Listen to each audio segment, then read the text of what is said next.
news this morning impacting everyone in the nation. President Biden says a tentative deal has been reached to avert an economically crippling rail strike. I mean, this is massive news. We've been covering this potential strike for days now, weeks.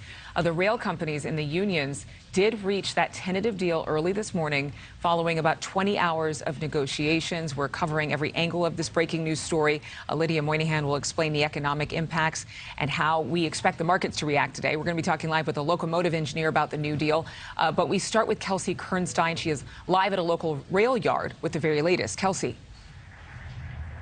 Adrienne, under the wire to make this tentative deal. In fact, Amtrak today even suspending all long-distance trains today. That's because these railroad companies and these trains, they use the same freight lines. It could have been a disastrous situation. These lawmakers saying if a deal was not made, it was going to cost the U.S. $2 billion a day. But just hours ago, after more than 20 hours of negotiation, also happening inside Labor Secretary Marty Walsh's office, Biden releasing a statement this morning applauding a deal between the railroad companies and unions. Reading in part, quote, "These rail line workers will get better pay, improved working conditions, and peace of mind around their health care costs, all hard-earned." The agreement is also a victory for railroad companies who will be able to retain and recruit more workers for an industry that will continue to be a part of the backbone of American economy for decades.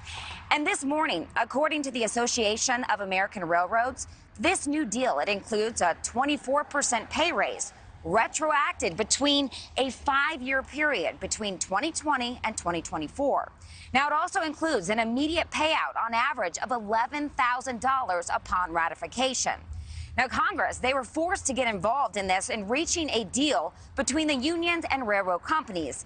This is a strike that hasn't been seen for 30 years, and it would have affected the entire U.S. economy, freezing U.S. shipments by 30%, affecting more than 115,000 rail line workers, 70,000 planning to take the picket lines if this deal wasn't reached. But what is still uncertain is that these union members, they were asking for unscheduled leave as well as sick days. It's still not clear if those demands, if those were included in this new deal.